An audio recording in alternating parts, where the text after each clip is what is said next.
Thanks for joining us for Watercolor Wednesdays. You'll need some water and a brush or brushes, a watercolor palette, any size, it doesn't have to be as big. You'll need some thick white paint of any kind, and a thick paper or watercolor paper. Next, you're going to take some water and mix it in your yellow in order to wake the yellow up so it's not just dry anymore, it's watery. Okay, you take a pointy brush of any size, and you're going to make an egg on its side shape. So think of an egg sitting on its side. And that's the kind of shape you'll get. Great. Now you'll get some more yellow again.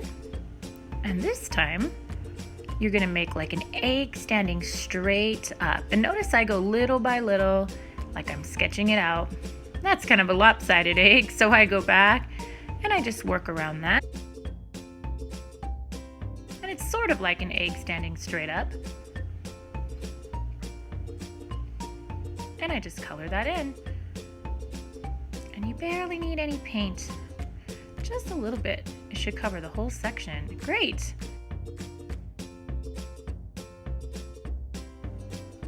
And I'll grab more paint and bring out furry feathers on the side, just little lines or little dots that come out past the circle.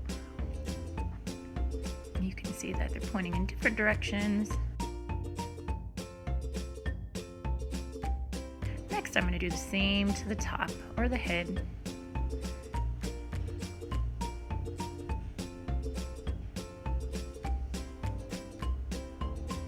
Next, I'm taking just pure water and kind of wiping away some of that paint.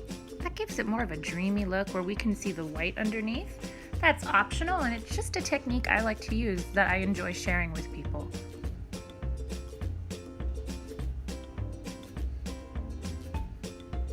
Next up, I'm going to take some orange, mix it in with the yellow to make a lighter orange. Don't worry, you can clean that up with a paper towel after. Great, I take that orange and I add little bits on the corners and sides of my little chick there. That's just going to be some shadow, give it some contrast, so it's not just one color. Next, I'm going to take a little bit of water, just water, and a clean brush, and I'm going to dab around the edges of this orange just to lightly blend it out. There we go. And again, it takes a while to get these techniques down, so if they're not perfect, guess what? That's totally normal. And you could join me every Wednesday to get better and better. The more practice you put in, the easier it gets. And I go ahead and dab in. I could even take a napkin or paper towel and lightly dab around, up and down, an up and down motion, not smearing, to get rid of some excess paint.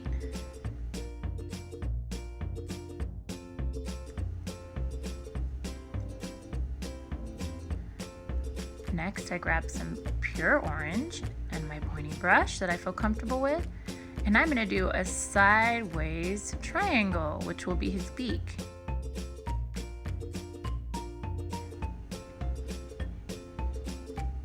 And you take your time to color that in. Next, I'm putting two little lines coming from his body, and watch the direction his little feet come out. So that this one comes out, the one in the middle goes straight down, while the other two go to this side.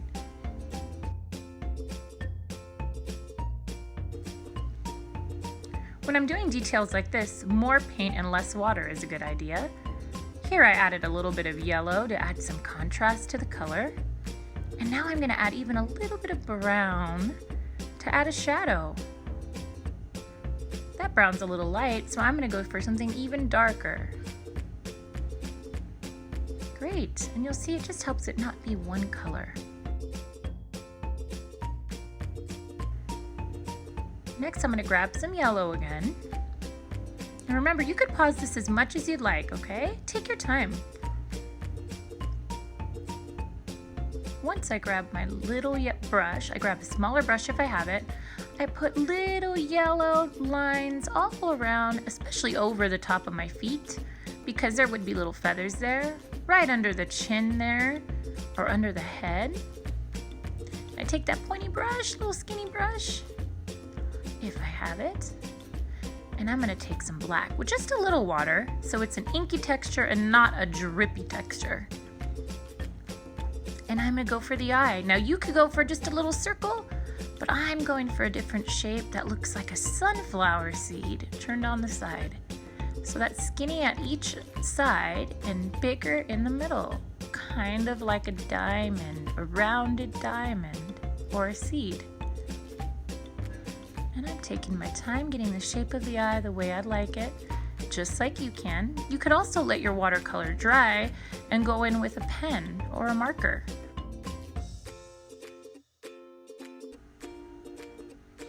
Same for everything I'm doing in black. You could do with a pen or marker once your watercolor's dry. Right now I'm using watercolor and I'm just adding little fuzzies all around, tracing, sort of outlining my chick without doing a perfect line, and instead doing little feathers, little shadows of feathers all around, different directions.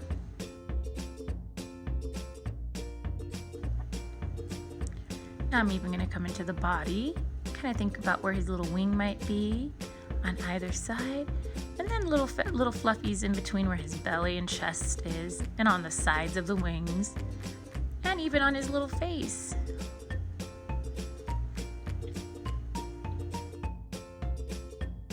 Awesome. Now I'm going to add his little claws, which are pointy little triangles at the end. I'm also adding a little tracing to his feet.